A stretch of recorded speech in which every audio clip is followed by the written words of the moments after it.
Varicose veins కి సరైన చికిత్స కోసం సంప్రదించండి ఎవిస్ హాస్పిటల్.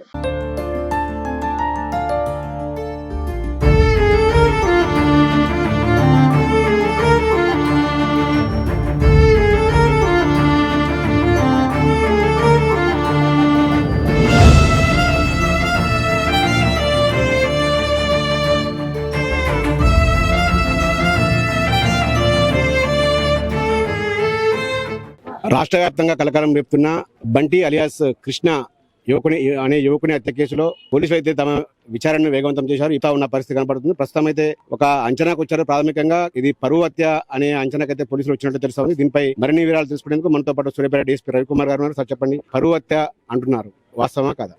తను ఒక 6 months బ్యాక్ కులాంతర వివాహం చేసుకున్నాడు.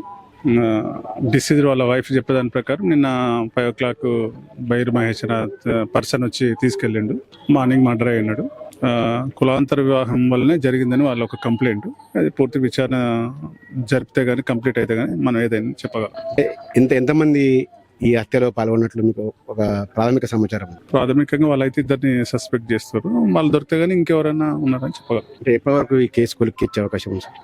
సర్క్యూట్ కోసం 4 బృందాలు తిరుగుతున్నాయి. ఈవినింగ్ కల్లా ఒక కొలిక్కి వస్తారు కేసు. ఇది 4 బృందాలుగా విడిపోయి కేసుపై అయితే వేగంగా విచారణ అయితే జరుపుతా ఉన్నాం. ఈ సాయంత్రం వరకు కూడా ఒక కేసు కొలిక్కి వచ్చే అవకాశం ఉంది. దాదాపుగా అయితే ఇది పరువు హత్యగానే ప్రాథమికంగా అయితే అంచనాకు వచ్చినామని కూడా డీఎస్పీ రవి గారు చెప్తా ఉన్నారు.